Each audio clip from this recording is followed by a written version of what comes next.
Master గారు ఈ lighting అంతా బాడీకి తెచ్చారన్నాడు. ఏమన్నాడు? బాడీకి తెచ్చారన్నాడు.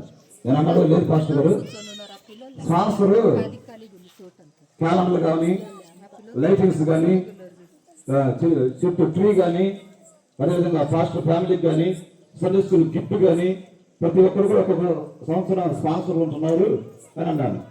అవునా, మేము బాడీకి తెచ్చారనుకున్నామన్నాడు. ఇంకొకటి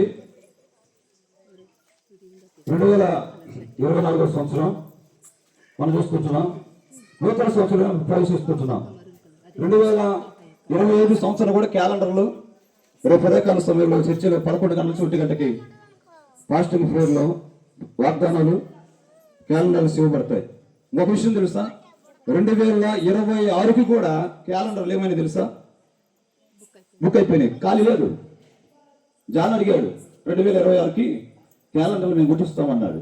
ఆల్రెడీ 2026కి శారదోళక్క మార్తమ్మ బుక్ చేసింది.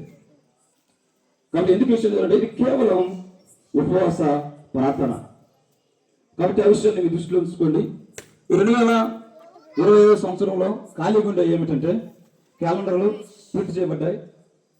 రేపు ఈ 2025 సంవత్సరంలో ఖాళీ ఉండే సండే స్కూల్ గిఫ్ట్ ఇవ్వటానికి ఖాళీ ఉంది. అదేవిధంగా విధవరాలకి ఇవ్వడానికి సీరులు ఖాళీగా ఉంది. పాస్టర్ ఫ్యామిలీకి బట్టలు ఇవ్వడానికి ఖాళీగా ఉన్నాయి. 3 ఖాళీగా ఉన్నాయి. ఇంకొకటి ఈ సమయంలో నేను ఏదాక ఈ విషయాన్ని బట్టి నేను ఆలోచన చేస్తే పాస్టింగ్లో ప్రేయర్ నోట్స్ ఉంది చర్చిలో, ఆ నోట్స్లో రాస్తాను.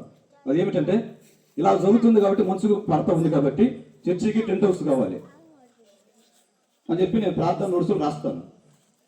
రేపు పాస్టింగ్ ప్రేయర్లో రాసి ఆ నోట్స్ మందిరంలో ఉంటుంది. ప్రతి కుటుంబం అవసరత, ప్రతి విషయాలు. కాబట్టి నేను ఏదాక ఇక్కడ కూర్చున్నప్పుడు అదే విషయాన్ని దృష్టికి దేవుడు తీసుకొచ్చాడు. అదే విషయాన్ని ప్రార్థన నోట్స్లో రాస్తాను. టెంట్ హౌస్ కావాలి ప్రభా, చర్చిలో ఉండాలి మిగతా కార్యక్రమం. ఈ సమయంలో ఈ సంవత్సరంలో సండే స్కూల్ పిల్లలకి గిఫ్ట్ వెలుపున దేవమ్మ చిన్నయ్య వారి కుటుంబం తరపున సండే స్కూల్ పిల్లలకి గిఫ్ట్ను వారు తీసుకుని వచ్చారు. చర్చిలోకి క్రిస్మస్ రోజున చూసాం, ఒక్కొక్కరు ఒక్కొక్క పుస్తకం తీసుకొచ్చారు, ప్రకటన చేసాం, ప్రార్థించాం. ఈ సమయంలో విషయాన్ని బట్టి ఆ విషయాన్ని బట్టి ప్రార్థన చేసుకుందాం. అందరూ తల ఉంచినట్లయితే ప్రార్థన చేసుకుందాం. అందరూ తల ఉంచినట్లయితే ప్రార్థన చేసుకుందాం. మీరు అందరూ కూడా ఇంతవరకు కూడా ఓపిక ఉన్నందుకు మీ అందరికి కూడా వందనాలు. ప్రార్థన చేసుకుందాం.